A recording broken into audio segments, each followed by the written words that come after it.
3 बीघे जमीन। सुबह के 8 बज चुके थे। अभी तक रघुवीर और उसकी पत्नी राजरानी उठी नहीं थी। ये दोनों ही अपने पुराने घर से थोड़ा दूर जानवर बांधने वाले तबेले में रहते थे। रघुवीर के 3 लड़के थे। तीनों पुराने वाले मकान में ही एक एक कमरा जो बंटवारे में मिला था उसमें रहते थे। इनमें जगजीवन सबसे छोटा था। वही इन दोनों की देखभाल करता था। जब जगजीवन ने देखा कि इसके माता पिता अभी तक नहीं उठे हैं तो उसे चिंता हुई। वह और पड़ोसी जग्गू और किशन के साथ लब तबेले गया तो दरवाजे बाहर से बंद थे। जगजीवन ने दरवाज़ा खोला तो देखा दोनों चारपाई पर मरे पड़े हैं। किसी ने बड़ी बेरहमी से उनकी हत्या कर दी थी।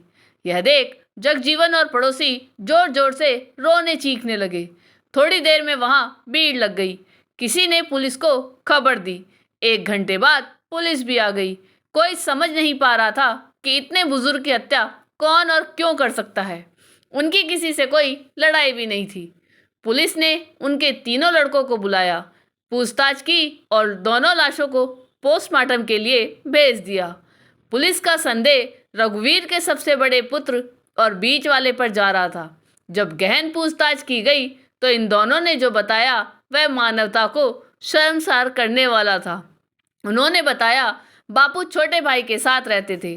पिता के पास कुछ 12 बीघा जमीन थी।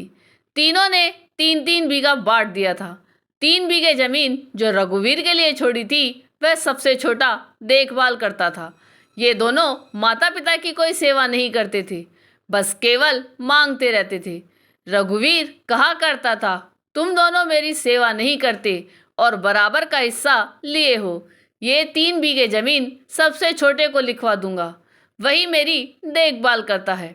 अभी 2 दिन पहले ही पता नहीं किसी ने इन दोनों को बताया कि तुम्हारे पिता ने 3 बीघा जमीन जगजीवन को लिखवा दी है।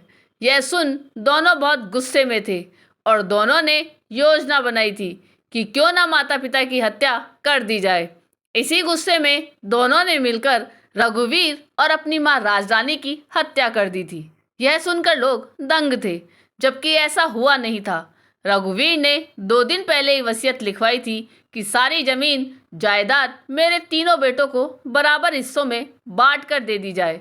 किसी ने इन्हें गलत जानकारी दी थी।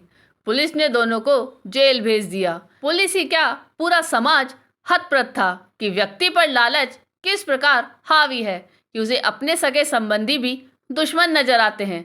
आज समाज को क्या हो गया है जहां नित्य ही हत्या, बलात्कार, लूट की घटनाएं होती रहती हैं। आपको ये कहानी कैसी लगी यह कमेंट करके जरूर बताइएगा। चैनल पे नए हो तो सब्सक्राइब जरूर कीजिएगा और वीडियो को लाइक और शेयर कीजिएगा। धन्यवाद।